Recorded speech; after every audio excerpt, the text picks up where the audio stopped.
Ардактуу телекөрүүчүлөр, Аруу таң программасынын экинчи саатына аттандык. Демек, дагы бир рет барыңыздарга кутмандуу таң каалоо менен биз эфирдик сапарыбызды алдыга карай улантабыз. Дагы да болсо сиздер үчүн кызыктуу маалыматтарды камдап турабыз. Алардын ичинен өзгөчө Түркиянын Изник шаарында кыргыз аскерлери үчүн курулган бир күмбөз бар. Ушул боюнча дагы сонун бир маалымат камдалып турат.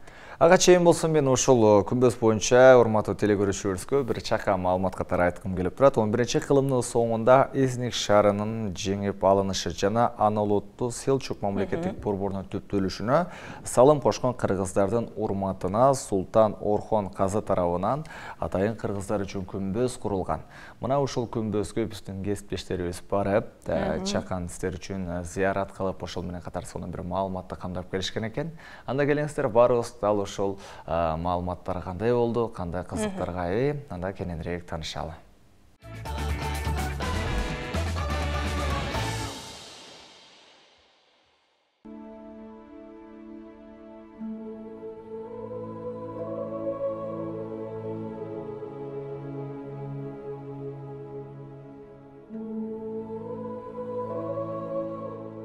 Түркия мамлекетинин Бурса облусунан анчалыс эмес жерде Изник көлүнүн жээгинде Чакан Изник деген шаары жайгашкан. Аталган шаар Турция мамлекетинин тарыхында негизги орунду ээлейт. Анткени байыркы шаарда бир нече окуялар орун алган. Анын бири 1096-99 жылдары византиялыктар крестүүлөрү менен биргеликте селжуктарды эски шехирге чейин чегинүүгө аргасыз кылган. Мына ошондо селжуктарга кыргыз жоокерлери жардамга келген. 11-кылымдын аягында Түркиянын Изник шаарына византиялыктар тарабынан кол салуу болуп, анда кыргыз аскерлери жардамга келет. 4 жыл бою айыгышкан согушта алар Изник шаарын алууда жеңип чыгышат. Андыктан кыргыз жоокерлеринин урматына Түркиянын Изник шаарында атайын күмбөз орнотулган. Бул чепти алуудагы 12 кыргыз баатырынын бөтөнчү эрдиги эл оозунда айтылып келет. Алар чепке жакын барышып, дарбазаны жардырып шаарга кирүүгө мүмкүнчүлүк түзүшкөн. Кыргыз каганатынан барган 30 миңден ашуун аскердин бири дагы мекенге кайткан эмес.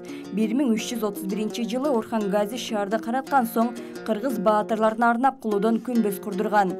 Ата бабаларыбыздын эрдигине таазим кылып Куран түшүрдүк. Кыргыз жоокерлеринин эрдиги бизди дагы сыймыктантты.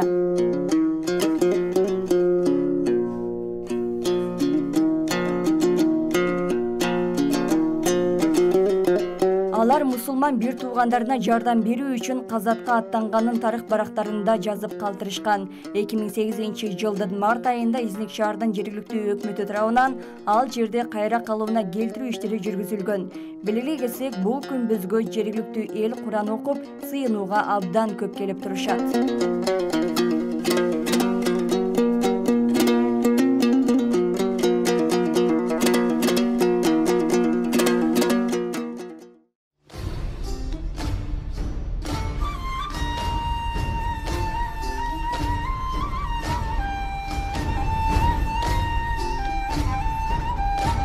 Бурсада жайгашкан Улуу Жами мечити Түркиядагы маанилүү тарыхый эстеликтердин сап башында турат. Бул мечит өз кезегинде мааниси боюнча 5-орунду ээлеп келген.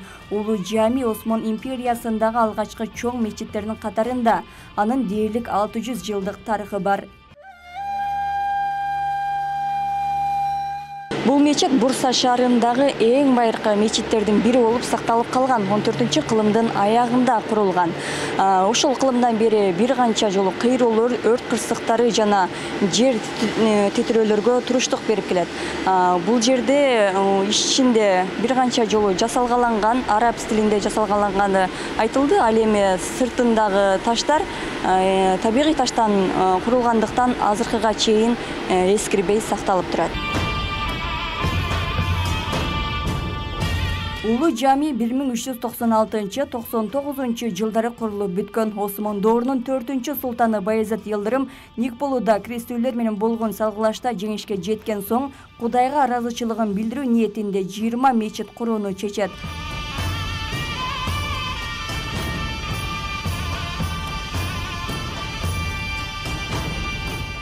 Мечиттин ичи кооз жазылган каллиграфиялар менен көз суктандырат. Булар ислам каллиграфиясындагы эң мыкты коллекция катарына кирет. Аллахтын 99 ысымы, пайгамбарыбызга арналган салаваттар, Куран аяттары жазылган. Өзгөчө мечит 2014-жылы ЮНЕСКОнун дүйнөлүк мурастар тизмесине кирген.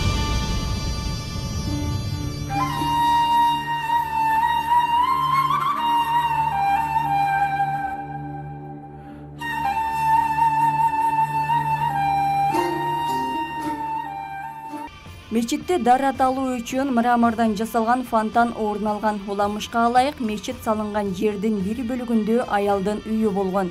Эс үйүн саткысы келбей көчүүдөн баш тартат. Кийинки күнү аял түш көрүп, акыры сатканга макул болот. Ушул аялдын урматына анын үйү турган жерге фонтанды курушкан. Тарыхый жерлерге жана архитектуралык эстеликтерге кызыккандарга сөзсүз түрдө улуу жамини зыярат кылууну сунушташат. Гүлшайыр Талантбек кызы, Белек Мусаев, Ош ТВ, Бурса шаары.